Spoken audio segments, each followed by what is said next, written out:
Le 28 septembre dernier, à l'issue du conseil municipal, Maurice Venon, maire adjoint socialiste des Mureaux, a présenté sa démission. La raison invoquée, les agressions dont il a été victime depuis 2 ans, agressions racistes et homophobes, que résume cette phrase « Toi, le blanc, quitte la ville, on est chez nous ».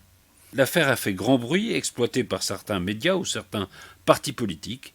Nous avons décidé, afin que chacun puisse se juger en conscience, de diffuser l'intégralité de l'intervention de Maurice Venon. La voici. Je suis arrivé aux Mureaux voici désormais 14 ans. J'ai eu un vrai coup de cœur pour cette ville, que j'ai trouvé être un bel exemple de vivre ensemble. Certes, ce vivre ensemble ne se déroule pas toujours dans une harmonie parfaite, mais il me semble que pendant l'essentiel des années que j'ai pu vivre ici, la ville connaissait un équilibre et une certaine cohésion sociale. C'est pour cette raison que j'ai décidé de m'y installer et d'y fonder une famille. Ici, tout le monde, au-delà des origines de chacun, se parle, vit ensemble, partage et échange. Ou plutôt, devrais-je dire, se parler, vivre ensemble, partager ou échanger. Car cette intervention est d'abord celle d'un citoyen inquiet du délitement du lien social dans notre ville. Une ville qui a changé récemment.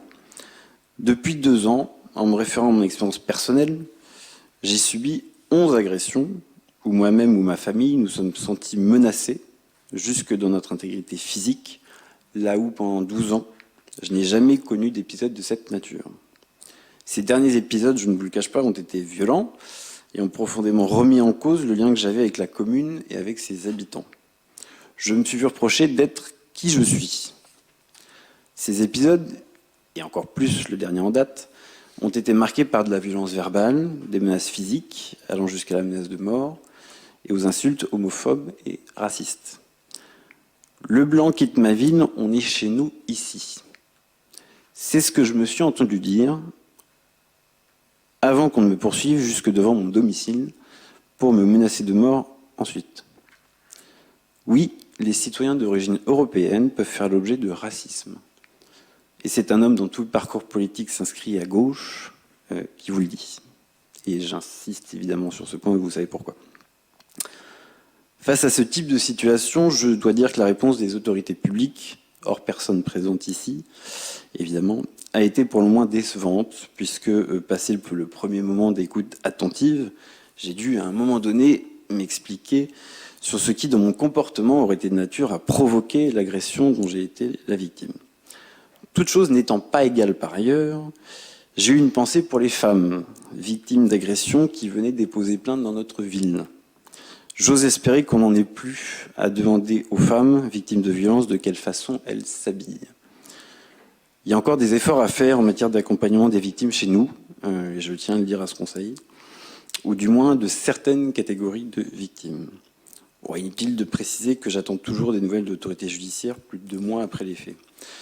Ce partage d'une expérience personnelle que je vous livre et pour lequel j'espère vous me pardonnerez cet écart inhabituel de ma part, est révélateur à mon sens d'évolution à plus large échelle, révélatrice d'un respect de l'état de droit et de l'esprit humaniste qui se délite petit à petit sur notre commune et perd du terrain au profit d'une forme de repli communautaire et d'entre-soi que j'ai pu constater à plusieurs reprises.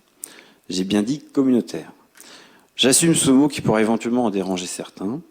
J'ai adhéré à cette équipe municipale parce que la pratique municipale ici, aux Mureaux, était et est toujours de considérer que la ville est une et indivisible et non une addition de communautés, comme ça peut être pratiqué ailleurs au sein même de Grand Paris sénéoise. J'appelle chacun autour de cette table à préserver cette tradition qui honore à la ville et que nous devons, parce qu'il faut rendre à César ce qui est à César, à François Garret, qui a toujours su maintenir cette vision républicaine et universaliste dans cette commune peuplée de personnes issues de tous les horizons. Les élus qui seraient tentés de dévier de cette tradition, de cette vision humaniste, précipiteraient la chute de ce territoire fragile et seraient, de mon point de vue, indignes de leur mandat. Au-delà de mon expérience d'habitant, je tiens aussi à témoigner comme adjoint au maire en charge de l'urbanisme de la nécessité de relever la conscience citoyenne de nos concitoyens qui ont de plus en plus tendance à oublier que l'intérêt général, ce n'est pas l'addition des intérêts particuliers. Nous passons désormais l'essentiel de notre temps à gérer les demandes de dérogation des habitants et à leur expliquer pourquoi non, décidément non, La règle ne pourra pas être adaptée à leur situation particulière, qu'elle existe pour permettre de faire en sorte que le confort des uns ne vienne pas perturber la tranquillité des autres, c'est-à-dire de leurs voisins. Je dis cela étant entendu que je vous parle là des personnes qui jouent le jeu de la loi et de la règle en prenant en considération les obligations auxquelles elles sont censées se soumettre. Nous constatons toutefois tous les jours que les habitants qui ne se soucient plus de la règle commune sont de plus en plus nombreux. Si la ville des Mureaux, et je le tiens à le dire, fait dans ce domaine son travail, en manifestant auprès des autorités judiciaires les infractions, je ne peux que regretter que celles-ci, ainsi que d'une manière générale l'État, laissent faire et ne se saisissent pas de ces désordres du quotidien, qui sont ceux qui affaiblissent le plus le tissu social pour la bonne et simple raison qu'on les a sous les yeux tous les jours.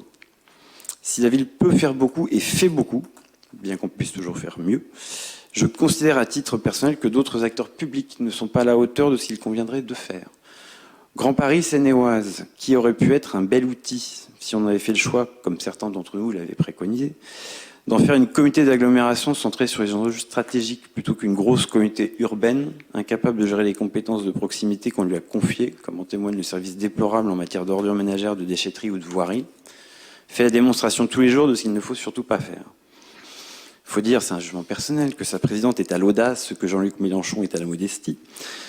Mais sans doute, certains ici ne partageront pas ce point de vue, comme j'ai moi-même pu malheureusement l'expérimenter lors des dernières élections départementales. Enfin et surtout, devrais-je dire, je veux vous dire un mot de l'État, au sens d'institution, dont j'estime qu'il est le principal responsable de la situation que je vous ai décrite en propos introductifs. Comment espérer que notre commune puisse aller mieux si l'État ne cesse de la considérer, tout comme d'autres territoires franciliens, comme un canal naturel à la résolution d'une bonne partie de ses problèmes, que je ne mets pas sur le même plan. Mais de sites d'accueil d'enfants de djihadistes de retour de Syrie, en passant par les personnes à la rue qu'il faut mettre à l'abri dans des hôtels du 115 et qui auront vocation à rester ensuite sur le territoire, contribuant ainsi à sa précarisation quotidienne, là où les villes plus privilégiées de notre département sont laissées soigneusement à l'écart. Heureusement que le président de la République est venu faire son fameux discours sur le séparatisme chez nous voici 2 ans maintenant. Sans doute une illustration du « en même temps » qui n'est que le dernier avatar d'une certaine forme d'hypocrisie politique. Voici les points d'alerte républicaine que je tenais à vous adresser comme citoyen, comme militant politique et comme élu. Aujourd'hui, je fais le constat qui m'attriste qu'être blanc, athée, non communautaire et gay aux Mureaux, ça pose un problème.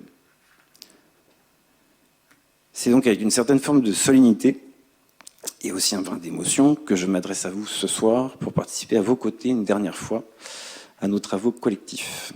Puisque vous l'aurez compris, ce sera pour la dernière fois car je m'apprête dans les jours à venir, une fois mes dossiers transmis, et à notre réunion, M. Rioux sera l'une de ces occasions, car je m'apprête à rendre mes fonctions. Je voulais vous expliquer les raisons et le sens de cette démarche dans l'espoir que ce que je vous ai partagé trouve à la fois une oreille attentive, un esprit bienveillant et une conscience républicaine. Je pars après 14 ans de vie aux Mureaux et 8 ans de mandat, j'estime avec le sens du devoir accompli à mes fonctions actuelles ou passées. Je repense avec satisfaction à l'obtention du label Ville Internet, par exemple, ou bien encore à la refonte du schéma de cohérence urbaine l'an dernier, en passant par la mise en place du permis de louer ou la définition de projets structurants tels que Cœur de Ville qui a fait l'objet de nos travaux ce soir. Ces travaux, je ne les ai pas accomplis seul, et je veux témoigner ici, devant les élus, de l'excellence et de l'implication exemplaire de beaucoup de services municipaux avec qui j'ai eu la chance de travailler ces dernières années, que ce soit la direction de l'urbanisme en passant par la délégation générale ou par le cabinet du maire, passé et présent, en passant par d'illustres anciens qui sont aujourd'hui partis ou de très bons agents qui sont encore aujourd'hui dans les murs. L'équipe municipale en place peut s'estimer chanceuse, vraiment, d'être épaulée par des agents publics efficaces pour la plupart d'entre eux et qui vont largement au-delà de leur fiche de poste. Je tiens à leur dire merci pour ces moments partagés au service de l'intérêt général. Je tiens à témoigner ici aussi de l'implication de certains de mes collègues élus ici présents, ceux qui travaillent dans l'ombre et qui font que la ville tourne. Je veux vous saluer, mes chers collègues, qui ne prenaient pas la lumière alors que c'est à vous que l'on devrait rendre hommage. Parce que oui, faire avancer concrètement la commune, ça ne se passe pas à la terrasse des cafés ou à coups de messages sur des boucles WhatsApp, ça se passe sur le fond des dossiers, dans des réunions. Tous ces moments ingrats et sans reconnaissance qui permettent d'aller de l'avant et font l'essentiel du travail de l'élu sans pour autant se voir. Je tiens ici à saluer, puisqu'ils ne sont pas là. D'ailleurs, Bernard Diop et Marianne Canto, qui ne siègent plus ici, mais qui correspondent, à mon sens, à la description que je viens de faire. Il y en a d'autres autour de la table, je ne les citerai pas, par respect pour leur sens de la modestie. Je salue tout de même particulièrement Isabelle et Louis, avec qui j'ai eu le plaisir de travailler au sein de notre délégation thématique particulière. Je pense enfin aux habitants dont j'ai eu le plaisir de croiser la route. Ceux trop peu nombreux qui pensent d'abord aux autres avant que de penser à eux-mêmes, et dont on a 2 représentants dans la salle ce soir, et qui peuplent le tissu associatif de cette ville dont la richesse représente sans doute la principale lueur d'espoir pour la santé démocratique et citoyenne des Mureaux. Ce soir, je vous remercie de votre écoute et je vous dis au revoir.